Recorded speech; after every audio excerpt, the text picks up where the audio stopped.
من أنا من أنا من أنا.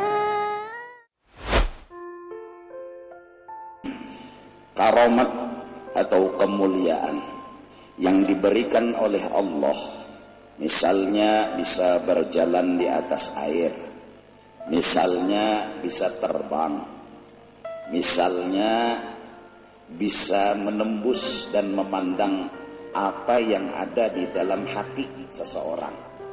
Itu bukanlah jadi tujuan dalam beribadat.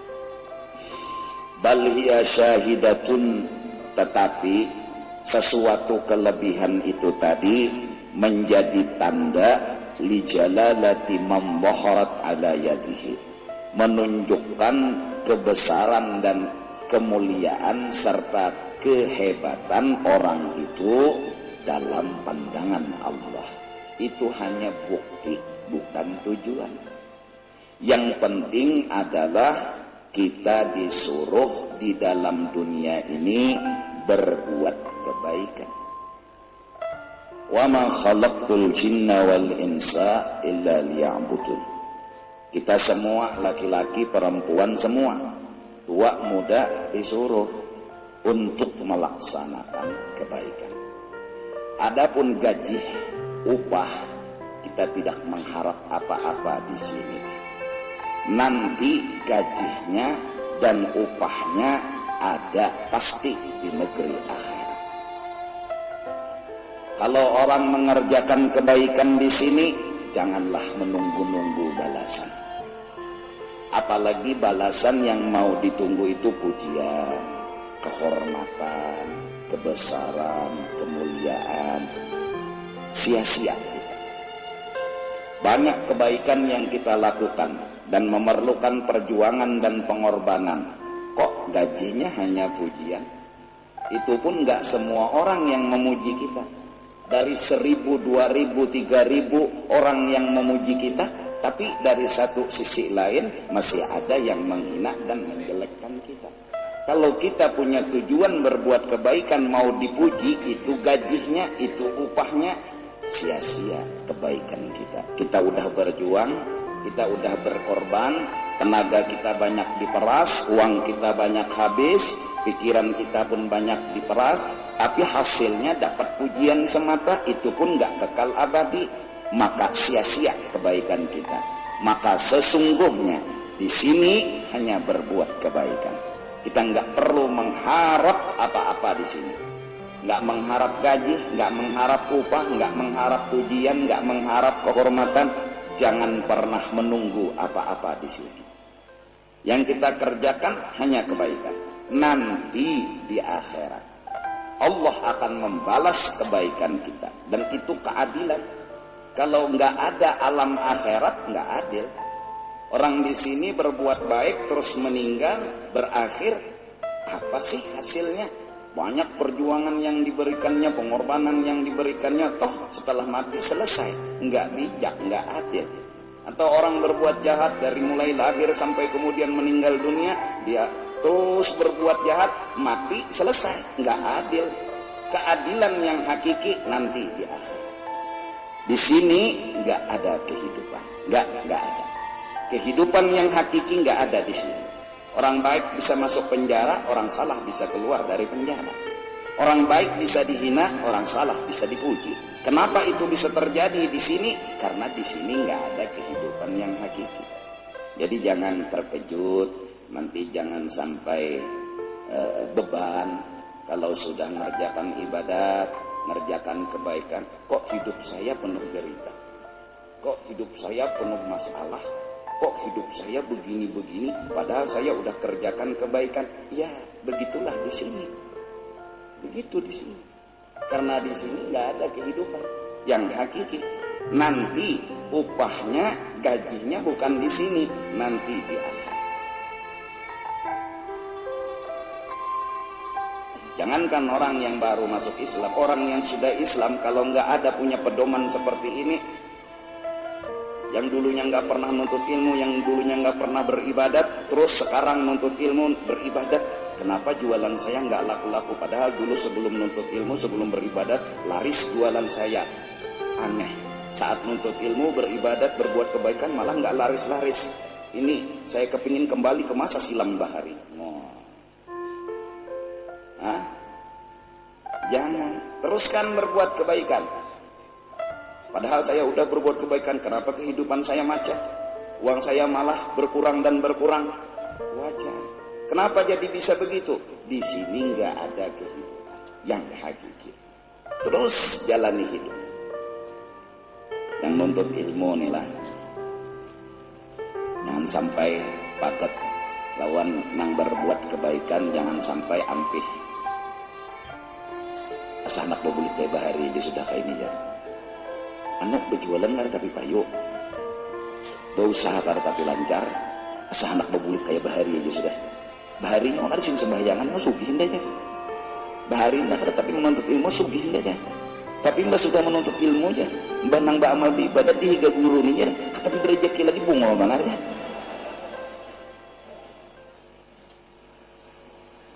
Kenapa bisa begitu? Karena di sini nggak ada kehidupan, ya begitulah. Seandainya di sini ada kehidupan yang hakiki, Rasulullah nggak dihina orang. Seandainya di sini nggak ada kehidupan yang hakiki, ada kehidupan yang hakiki, Rasulullah nggak diusir dari Mekah. Ya, nggak mungkin. Seandainya di sini ada kehidupan yang hakiki, Rasulullah nggak akan diancam dengan pedang di lehernya. Seandainya nggak ada, di sini ada kehidupan yang hakiki, Rasulullah nggak diludahi orang mukanya. Tapi kenapa bisa Rasulullah diludahi orang tapi tetap beliau baik sama orang? Diancam dengan pedang tetap baik sama orang. Dimusuhi bahkan diusir dari Mekah hingga ke Madinah, tetap baik sama mereka semua. Kenapa? Karena beliau sadar di sini nggak ada kehidupan yang hakiki. Hidup yang penting tetap berbuat kebaikan. Maaf kalau nggak ngerti bahasa Banjar ya. Oh ini nyawa ini kedetahu bertahan.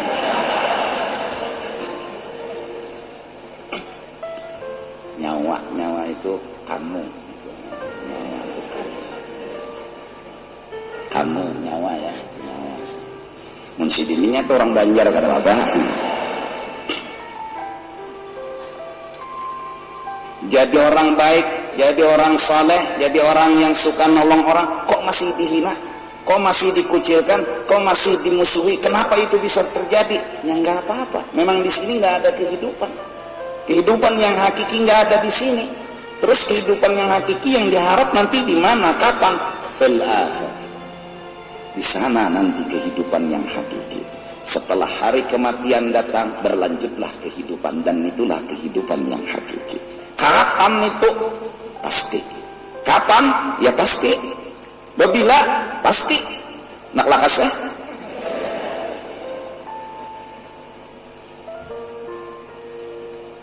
Artinya ini modal. Nah jadi yang perlu itu kebaikannya, bukan kemuliaannya. Artinya kita nggak perlu bisa terbang, nggak perlu, itu bukan apa-apa.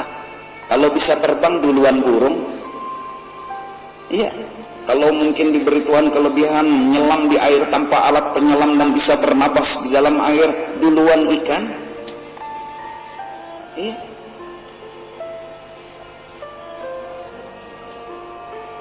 Terus apa yang dicari di sini? Kebaikan. Apa yang diinginkan di sini? Kebaikan. Terus gajinya kapan? Nggak perlu mengharap di sini. Nggak perlu. Bahkan kalau ada yang ditunggu-tunggu, yang diharap-harap nanti kecewa. Ujar orang na anem ini pekerjaan paling berat adalah menunggu dan menunggu. Kalau menunggu tuh berat, berat banget. Udah yakin kita di sini nggak perlu apa-apa. Kita di sini hanya satu yang kita pikirkan, wa ma khalaqtul jinna wal insa illa liya'budun, ibadat. Jadi kalau orang memuji ya udah terima, orang menghina ya biarin, nggak apa. Hidup penuh dengan kesenangan dunia, alhamdulillah. Hidup ya kurang daripada orang yang lebih senang daripada kita, ya nggak apa. Di sini yang dicari kebaikan, bukan yang lain dari itu.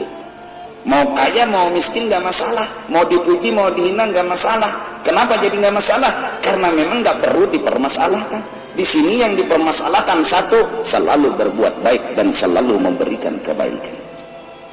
Mudah-mudahan kita semua bisa menanamkan di hati kita, apalagi umur sudah tua, bahwa aku di sini hendak mencari kebaikan dan upahnya, gajinya kena di negeri akhirat, yaitu surga dan isinya. Quran sudah bicara tentang semua itu. Dulu Quran turun di zaman Rasulullah 14.000 abad yang silam, yang belum ada alat canggih, belum ada alat yang hebat. Quran udah bicara air dengan tawar dan masinnya. Quran udah bicara lapisan tanah yang keras, lembut dan segalanya. Quran udah bicara gunung, padahal Al-Quran yang bicara air turunnya di padang pasir. Padahal Quran yang bicara air nggak pernah bercerita tentang pisang, padahal pisang nggak ada di kota padang pasir. Kenapa itu bisa diceritakan dalam Quran? Jelas yang menurunkan Quran yang jadikan alam semesta. Pasti. Setelah sekarang alat canggih didapat, ya, diperiksa, ternyata Quran isinya benar, sesuai dengan fakta dan kenyataan. Berarti yang menurunkan ini Quran, yang ceritakan alam semesta, dialah yang jadikan alam semesta. Gak mungkin orang yang bikin mobil Toyota itu gak bisa cerita tentang mobil Toyota. Pasti spare partnya dia kenal, dari setirnya, bannya, mornya, semua pasti dia tahu. Ditulis dalam bukunya, terus dicetak, dibagi kepada yang beli mobil Toyotanya. Kenapa dia bisa bikin itu tulisan, dibukukan tulisan itu? Karena dia yang bikin, karena dia yang menjadikan, yang menciptakan. Terus kenapa orang bicara langit, bicara bumi, terus bicara bintang, bicara matahari, bicara lapisan bumi, air dan segalanya? Kok bisa? Dan setelah diteliti benar, tentunya yang bercerita ini adalah orang yang jadikan alam semesta. Tentunya orang yang menciptakannya ini yang bercerita tentang semuanya. Nah, jadi pertama kita harus hendak berbuat kebaikan. Nah, terus kebaikan itu apa-apa? Ya yang jelas sholat itu kebaikan. Jadi anum-anuman ini sebutin aja. Jangan tertinggal sembahyang, jangan tertinggal.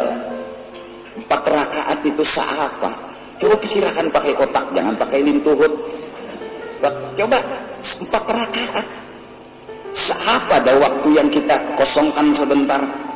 Zuhur 4, asar 4, maghrib 3, subuh 2, isya 4. Itu aja. Itu pun nggak harus artinya semuanya dalam waktu yang sama, enggak. Zuhur ada waktunya, asar ada waktunya. Kenapa? Karena kita harus dekat dengan orang yang menjadikan alam semesta. Setelah lama kita menghindar, menjauh dan menjauh, dipanggil lagi oleh Allah, hayya 'alas shalah, hayya 'alal falah. Rukun sembahyang 13. Pertama rukun, artinya rukun digawi soh, ada digawi enggak soh. Rukunnya berapa? 13. Pertama apa? Takbiratul ihram. Apa itu takbiratul ihram? Lafaz Allahu Akbar. Salat Allahu Akbar. Yang mana yang diwajibkan? Allahu Akbarnya, bukan ngangkat tangannya. Yang wajib dulu Allahu Akbarnya, bukan tangannya ini. Kalau diam gitu aja, Allahu Akbar, sah. Kenapa jadi sah? Tangannya nggak diangkat, karena yang wajib Allahu Akbarnya. Terus ada yang begini, Allahu Akbar, sah. Kenapa? Karena tangan nggak perlu dipermasalahkan, walaupun ada aturan ngangkat tangan sampai ke sejajar dengan telinga. Allahu Akbar, telinga ini, nah kalau telinganya lembeng janganlah. Ini telinganya apa panjang gitu? Enggak, yang di sininya maksudnya. Ya, Allahu Akbar, baru diletakkan tangan di atas pusat, di bawah dada. Pegang ke kiri sedikit seperti megang hati. Artinya yang kita jaga dalam sholat ini hati kita. Hati kemana? Lagi jalan-jalan kemana hati? Maaf, sekali-sekali saya bahasa Indonesia ya. Oh ini ikam kada tahu.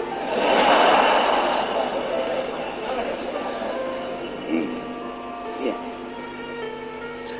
Letakkan tangannya begini nggak masalah, mau di sini juga nggak masalah, di sini juga nggak masalah. Allahu Akbar, nggak masalah. Tapi yang benar ya begini, artinya ini. Kalau diletakkannya diturunkannya juga nggak masalah. Kenapa? Yang penting Allahu Akbar. Salat. Habis itu apa? Jadi ketika Allahu Akbar, niat saya salat fardu zuhur, saya salat fardu asar, atau saya salat fardu maghrib, saya salat fardu isya, sesuai salat yang dikerjakan. Kalau zuhur yang dikerjakan, saya salat fardu zuhur. Kalau yang dikerjakan asar, saya salat fardu asar. Kalau yang dikerjakan isya, saya salat fardu isya. Kalau yang dikerjakan subuh, saya salat fardu subuh. Itu niat di dalam hati ketika Allahu Akbar. Nah, kemana nih mata? Ke tempat nanti duduk apa sujud dahi diletakkan. Jadi mata ke situ. Jangan. Apalagi sholat di muka TV. Enggak. Matanya harus ke tempat dahi diletakkan. Di mana dahi diletakkan nanti di situ. Kenapa jadi ke sana? Karena muka yang mulia, yang bila ditempeleng orang kita pasti marah, yang bila ditunjuk dengan tangan kita pasti marah. Tapi ketika disuruh sholat, Allah menyuruh kita tawaduk dan merendahkan diri. Muka yang mulia ini disejajarkan dengan kaki yang hina, agar kita sadar kita nggak punya apa-apa, agar kita sadar kita nggak punya kelebihan apa-apa. Dari karena itu mata memandang ke sana agar hati ini sadar kita datang kepada Allah nggak punya apa-apa. Kita nggak punya kelebihan apa-apa. Kelebihan apa yang kita miliki? Nggak ada. Mata. Oleh karena itu sunat membuka mata ketika sholat, kecuali ada gangguan yang sangat mengganggu. Sajadahnya surat kabar. Surat kabarnya pelem. Pelemnya pelem seksi lagi. Wow. Nah ini mengganggu stabilitas hati dan pikiran. Belum lagi 4 rakaat sudah mandi wajib. Jangan. Salah kita kenapa beli sajadah surat kabar terus gambarnya pelem lagi. Wow. Wow. Maka sengaja jangan dibalik kayak ini kan papa ini bisa.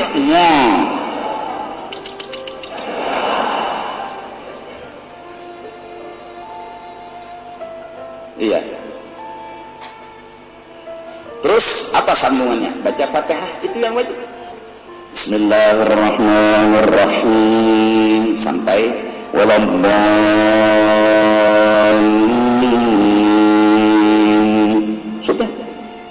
Amin dibaca enggak? Enggak. Juga enggak apa dibaca dapat pahala. Artinya enggak merusak salat. Waladhdallin. Sudah enggak amin. Nah, kalau pakai amin dapat pahala. Kalau enggak apa enggak masalah. Ini namanya yang penting sholat. Rukuk. Nah, maaf berdiri dulu. Biar. Rukuk tangan yang dipegang lutut. Ini lutut. Yang dipegang lutut kiri sama kanan. Yang megang lutut kanan tangan kanan, yang megang lutut kiri tangan kiri. Jangan sampai Allah paksa bahasa Indonesia. Ini artis ikan gertah bu.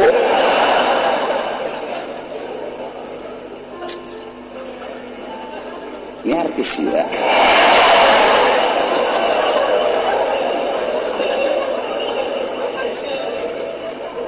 Lintuhot yang dipingkuti. Nah, jadi kalau rukuknya misalnya Allahu Akbar, saking panjang tangan dia pegang ini sah, tapi kurang bagus. Ini yang dipegang. Nah, lintuhot. Kalau orang Indonesia Jakarta lutut. Kalau kita lintuhut. Kan banyak bahasa Banjar lah, lintuhut, lutut. Iya. Terus diam, jangan bergerak. Ini apa? Salat. Habis rukuknya apa yang penting itu? Diam sebentar, sekedar subhanallah, berapa detik itu? Diam aja begini, nggak usah baca apa-apa, karena bacaan juga belum hafal. Jangankan orang nang hanyar, nang lawas indah udah hafal juga. Allahu Akbar. Memang nang disuruh subhana rabbiyal azim wa bihamdihi. Kalau enggak masalah, yang penting rukuk. Diam sebentar, sekedar sami Allahu liman hamidah, letakkan tangannya, diamkan, jangan sampai sami Allahu liman hamidah.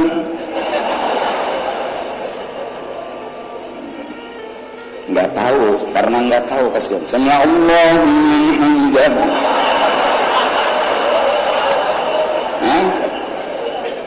Enggak.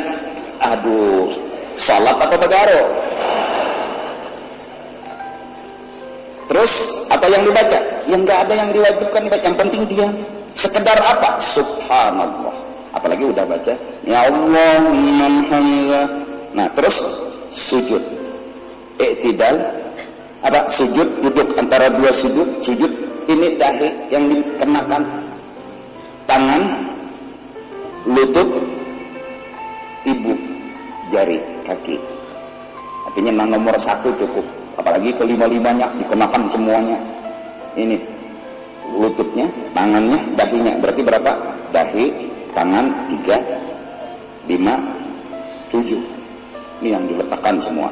Jadi kalau orang sujud, tangannya udah diletakkan, dahinya belum sujud lagi namanya. Jadi ketika 7 anggota sudah kena semua, baru sujud. Terus hidung sunat, kalau nggak kena yang nggak masalah. Hidungnya lepas, kecuali yang bahaya itu hidung panjang, paksa bola luang ngesian di pesugihan. Maaf, udah paham bahasa Banjar dikit-dikit ya? Belum? Sedikit-sedikit. Saya juga bahasa Jakarta paham sedikit-sedikit. Salat yang penting itu, mau dipuji orang mau enggak, nomor 10. Sujud lagi, terus berdiri lagi. Nanti terakhir duduknya udah masukkan kaki kirinya ke bawah kaki kanan, namanya duduk tahiyat. Kalau enggak gini, enggak apa ya, begini juga sah, begini juga sah. Silak imamnya makam lawas kena tahiyat akhir, sidik santai aja, sidik bersilah. Sah, ya sah, yang penting duduk itu pantat letakkan di tempat duduk, itu yang namanya duduk. Yang wajib duduk, cara duduk memang yang bagus. Kalau salat ya begini, kalau penghabisan yang namanya sujud terakhir ya begini. Tapi kalau nggak begini ya nggak masalah, ini semua tahu, alhamdulillah. Nah terus kita ajari, kita padahi dulu. Ini kesian kan hanya masuk Islam, baru tahu Islam. Mandi wajib. Mandi wajib itu sebabnya satu, mimpi. Mimpi apa ya? Mimpi keluar apa? Air sperma. Mimpi bermesraan atau sampai melakukan itu hal itu, terus bangun maaf, lihat celana basah, ujar orang Banjar Populau.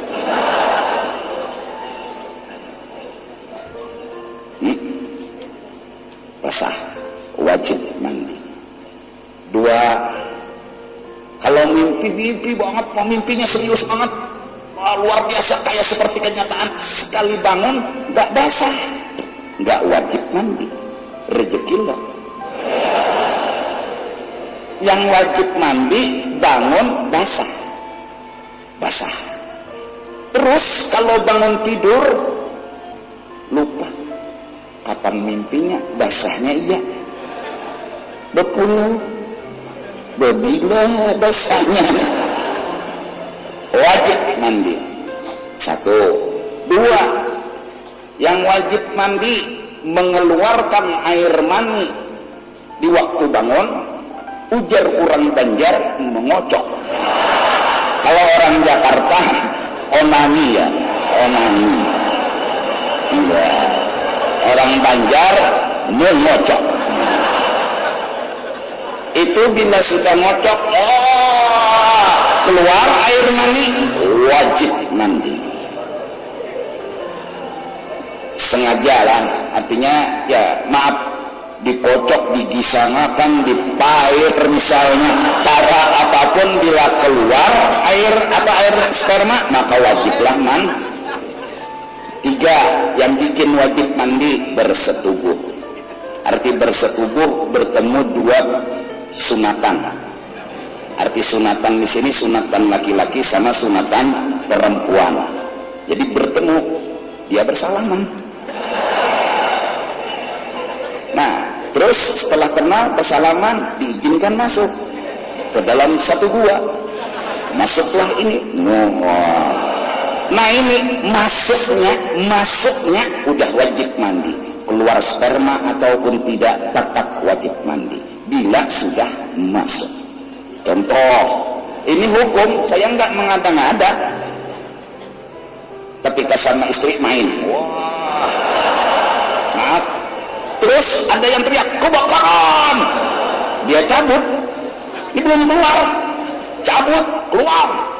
Oh memang benar api di depan rumah, langsung pakai sarung, pakai baju, pakai sandal keluar. Lalu selesai kebakaran, dia berpikir, tadi saya belum keluar, berarti saya nggak wajib mandi. Wow, pokoknya bila udah masuk, keluar nggak keluar, wajib mandi. Batas masuknya sampai di mana? Cukup helm.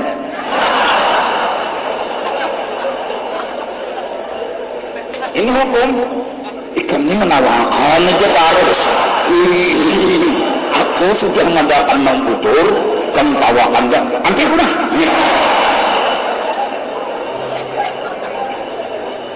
Iya. Helmnya lah. Kepalanya kan. Jaka ada nih contoh sikong.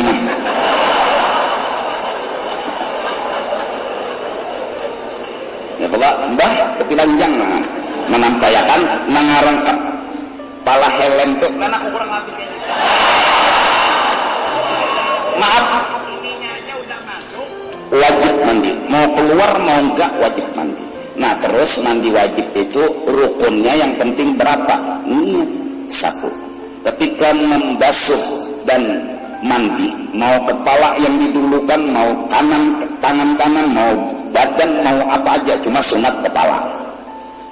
Karena menurut agama malah sunat kepala 3 kali, kanan 3 kali, kiri 3 kali agar panas netral keluar dan kembali seperti semula. Ini kembali ke setting awal. Terus itu kan sempurna. Kalau asal mandi aja, saya mandi wajib, gitu aja niat aja hati, saya mandi wajib, udah selesai. Apa kubu itu apa? Ya, terima kasih. Siram terus, siram terus dari kepala ini semua. Yang penting 1 niat, 2 basah seluruh tubuh. Itu aja mandi wajib. Niat basah seluruh tubuh. Maaf Haji, ini sungai, kaki diceburkan ke sungai, dia bilang dalam hati, saya mandi wajib. Udah punya namanya, karena air udah disentuhkan ke batang tubuhnya. Cuma memang kalau sunat kepala duluan, tapi kalau kaki yang duluan disentuh boleh. Nah, sambil berokok. Tapi ini kakinya udah disentuh ke air, pura-pura kedingsir, timbul lillahi ta'ala. Yang penting niat sama basah seluruh tubuh. Itu mandi wajib. hanyar aja guru nih bapak ikan dia hanyar turun. Nah itu mandi wajib. Jadi terus mandi wajib apa seluruhnya harus dibasahi? Enggak. Misalnya jam 2 malam ya kan pengantin hanyar supan non mintuha. Jadi jam 2 malam mandi kepala aja dulu. Ikas dulu sini sini. Dah ini enggak dibasuh lagi. Dah tidur nih pengantin. Subuh dia sambung dari sini ke kaki. Soh sebelum selesai mandi enggak boleh sholat, itu aja. Tapi jam 2 kepala dulu. Supan ketahuan ayah, supan ketahuan ibu, padahal ayah sama ibu banget padanya. Jadi pengantin hanyar kada perlu supan, abah mamaikan banget pada ikan. Jadi jarna umat itu pengantin hanyar pina anak betutu kita ya pulang betutu aja. Kubui basah seluruh tubuh, kepala tadi sambung boleh, tapi kada boleh sembayang belum kada tuntung. Supan non mintuha kasihan karena orang pengantin hanyar tuh biasa guring udah mintuha ini mihin tipakan juga mah tampun. Paham? Nah itu yang penting. Terus kalau orang sudah mandi wajib, sholatnya benar, wudhunya benar, nggak diberi apa-apa oleh Allah kelebihan, dia usahanya macet, dia malah dihina orang, nggak perlu sedih. Kenapa jadi nggak perlu sedih? Di sini nggak ada kehidupan yang hakiki. Di sini hanya harus tetap berbuat baik, dan itu malah ujian. Tetap nggak berbuat baik, pasti nanti suatu saat akan ada balasan yang hakiki, yaitu negeri akhirat. Walal akhiratu khairun laka minal ula. Walal akhiratu khairun wa abqa. Apalagi sudah? Akhirat itu lebih bagus. Akhirat itu kekal. Kalau di sini nggak kekal. Kalau di akhirat kita nanti mati masuk dalam surga, waduh, mau buah anggur ada buah anggurnya. Ini namanya kelebihan yang luar biasa dikasih Allah buat ahli ibadat. Kalau di dunia kita makan anggur beli dulu, itu pun kalau ketemu warung pasarnya. Kalau nggak ketemu mana bisa ketemu juga pasarnya. Warungnya ketemu tapi orangnya nggak jualan atau musimnya belum tiba, nggak juga ketemu sama anggur. Sekarang di akhirat kepingin anggur nggak perlu beli, ada anggur. Mau ikan gabus, wah, ikan papuyut apa ya? Ikan betok. Nah itu hebatnya, papuyut itu ikan yang betok. Iya, ada. Oleh karena itu di dunia ini sering-sering makan-makan yang halal yang banyak. Waluh, ikan betok, gabus, burung. Nanti di akhirat kalau ada keinginan kan jadi mudah. Kalau makannya waluh. Di akhirat karena greteknya waluh aja. Nggak ada keinginan gabus, nggak ada keinginan betok, nggak ada sapat. Kenapa? Ya karena waluh terus. Mudahan dan kita dimasukkan oleh Allah ke dalam surga. Itu rumahnya kita, itu adalah tempat kediaman kita yang asli, itulah kesenangan kita yang hakiki nantinya. Di sini apa yang kita cari? Pujian sia-sia, kehormatan sia-sia, uyuh waktu habis terbuang, itu pun pasti terpisah dengan segala-galanya. Terus apa yang kita cari di sini? Kebaikan. Banyak-banyak berbuat kebaikan sampai Nabi bilang senyum pun sedekah. Oh, karena bila kita senyum orang kan orang jadi senang. Coba mun Muhammad meranget gugup kurang. Iya gugup, tahu gugup? Apa gugup tuh ya? Gugup tuh gugup. Nah, gugup, grogi ya. Gemetaran. Lihat muka orang kalau senyum kan kucing gini. Senang lewat kucing depan kita. Kenapa dia kenal? Kita orangnya nggak pemarah, senyum terus. Coba kalau kita udah muka merangut apa tuh? Merangut. Aku mulai bertanya. Gerem ya. Wah, aduh, kursus juga sudah merangut. merangut, muha merangut. Apalagi pernah nendang kucing, itu kucing pasti ingat seumur hidup. Dia mau lewat, ada Pak Haji yang pernah nendang kucing, dia menghindar. Wah, dia nggak mau lari, nggak mau jalan di depan itu Pak Haji. Kenapa? Pengalaman pahit yang takkan terlupakan, kata kucing. Ditendang kucing, kucingnya ditendang 5 meter, melacung. Melacung tuh apa ya melacung? Nah, jadi maafkan aye karena saya ya kurang fasih bahasa Indonesia.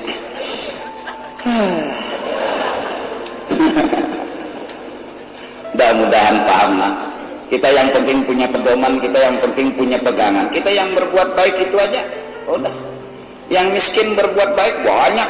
Jangan nyakiti orang, jangan menyusahkan orang, jangan ganggu orang. Udah miskin nakal lagi. Aduh, miskin jangan nyusahin orang. Udah, satu kebaikan. Yang punya harta senangin orang, apa sih susahnya? Punya harta misalnya 750 triliun, lagi kan? Sedikit. Ada langgar di kampung itu, kedadak ulahatan. Nyata di akhirat kena mengetek.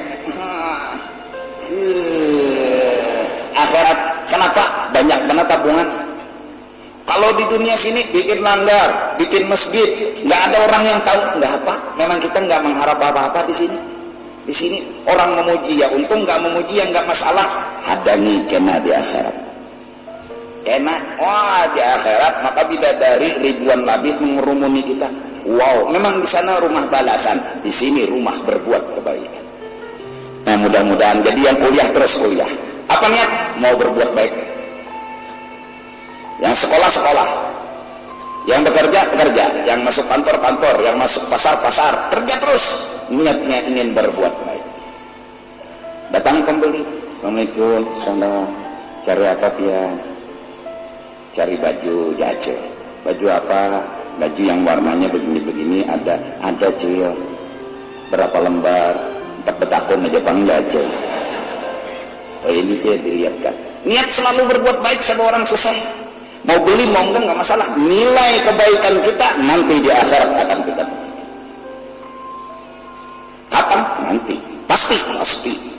Kapan? Pasti. Kapan? Ya pasti. Bila datang ajal menjemput, pasti semua akan berakhir. Assalamualaikum ya Cik. Pak Haji berjualan nih. Assalamualaikum. Jadi jar Pak Haji Sidin ini misal berjualan baju. Assalamualaikum. Ya Pak Haji, salam. Cari apa Cil? Mencari impian. Oh iya. Nah salah takuni. Dikira anak nuker baju kayaknya anak piannya. Lah, yang dagang tetap dagang, yang usaha tetap usaha, yang berumah tetap berumah. Cari kebaikan. Perumahan jangan dilalar tanah orang. Dilalar tuh ya. Diambil. Jadi ukuran 10 kali 10 itu apa? Perumahan tuh apa bahasa Indonesianya? Sawah. Nah, lajari aku mah. Supan dah sudah. Sawah 10 kali 10 ya jangan diambil punya orang, dilebari ukurannya diambil punya orang. Ya jahat kita.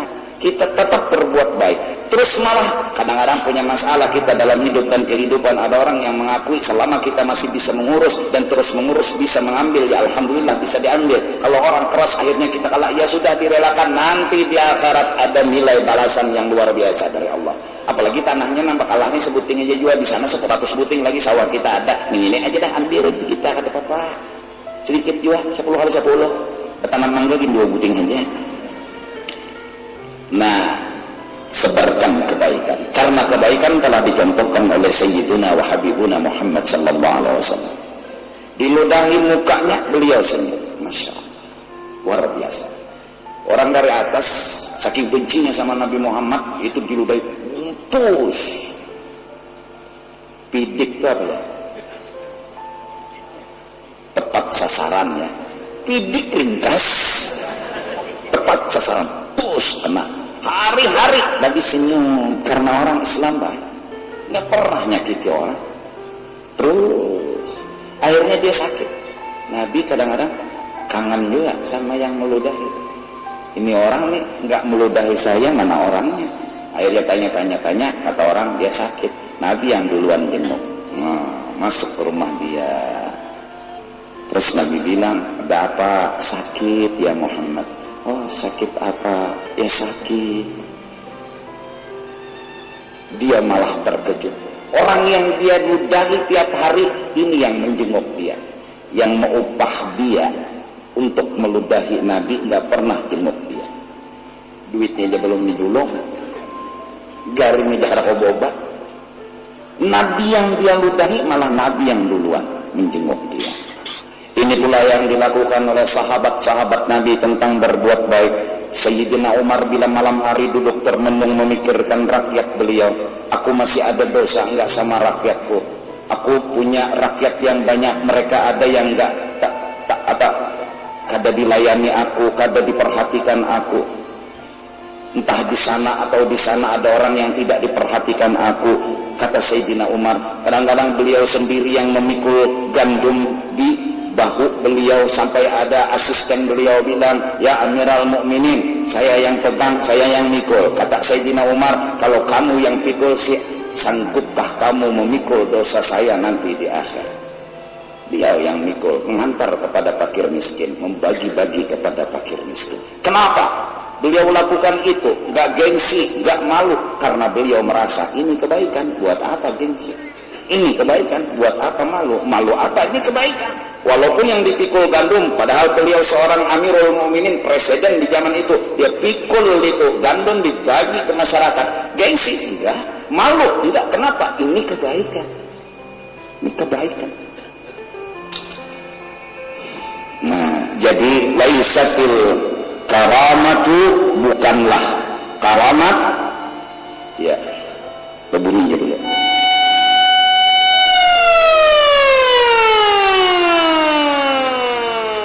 Bukanlah karamat itu yang dituju, bukan. Bahkan kita pun nggak menginginkan balasan itu, enggak. Nanti di akhirat kita ingin balasannya. Bal hiya syahidatun li jalalati man dhaharat ala yadihi bi syarti wujudil istiqamah.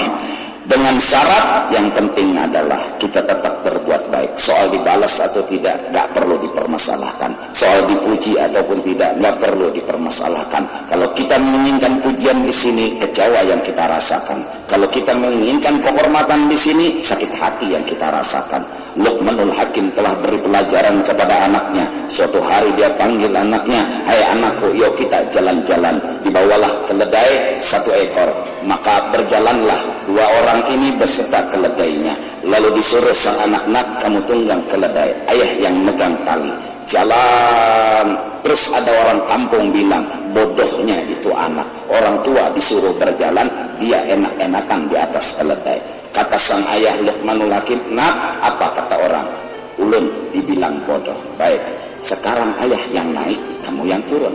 Bisa jadi ini benar dan orang membenarkan dan memuji kita. Naiklah sang ayah, anak megang tali, jalan lagi keledai. Di satu sisi kampung yang lain ada lagi yang ngomong, bodohnya itu orang tua, anak kecil disuruh berjalan, dia enak-enakan di atas keledai. Kata sang ayah, nak, apa tadi kata orang? Pian bahaya nang disambat orang bungol. Terus tadi kamu yang naik, orang bilang kamu salah. Ayah yang naik, ayah salah. Coba kita naik dua-duanya, siapa tahu itu yang benar dan kita dapat pujian dari orang-orang. Jalanlah keledai berjalan, 2 orang yang menunggang. Ternyata di kampung lain ada bilang lagi, bodohnya itu orang, keledai kecil dibuat berdua. Artinya bahasa Banjarnya bungolnya nang berdua nih itu, keledai halus dibuat berdua, cakap berlima sama sekali. Apa nak? Tadi kamu yang naik salah, ayah yang naik salah, kita dua-dua naik salah. Coba kita lakukan yang terakhir. Kita nggak naik dua-duanya, kita pegang tali keledai, kita jalan kaki. Keledai kita pegang, jalan. Terus orang kampung bilang lagi di satu sisi lain, bodohnya nih 2 orang, keledai dipegang nggak ditunggang, lebih baik ditinggal di rumah. Artinya apa? Nggak ada orang yang memuji kita semuanya. Pasti walaupun ada yang memuji, ada yang menyalahkan kita. Siapa yang ingin pujian, cita-citanya nggak pernah berhasil. Yang penting tetap dalam kebaikan. Itu aja. Nang begamis, nang betapih, biar aja padakan orang berburuk.